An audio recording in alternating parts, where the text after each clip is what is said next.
Hello guys, meron po tayo wall mount bracket installation dito sa Pag-asa Buhangin, Davao City. Nakontak lang kami ni Sir sa aming page ang TV Bracket Davao.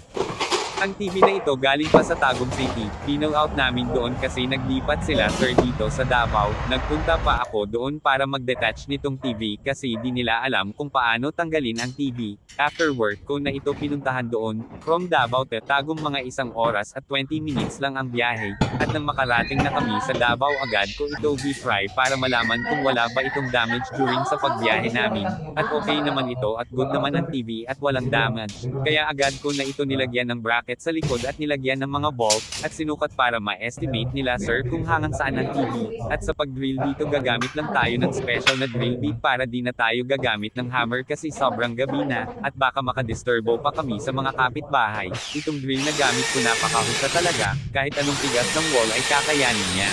After ko mag-drill, lagyan na natin ito ng plastic top, para doon kakapit ang mga log screw bolt, at isunod naman ang wall bracket holder, at lagyan ng mga log screw bolt at higpitan natin ito ng mabuti. After natin ito malagay ang wall bracket holder, magpaalalay lang tayo kay sir sa pag-aswat nito kasi medyo mabigat ang TV di ko, kaya na ako lang mag-isa, at i-level lang natin ang top ng TV para makita kung level ba, at lagyan natin ng lock ang bracket para iwas nakaw para di basta-basta ma-detach ang TV kung sakali ito nakawin, at try din natin pa-on ang TV para makita ni sir na good condition ang TV bago tayo umalis. I come before you today.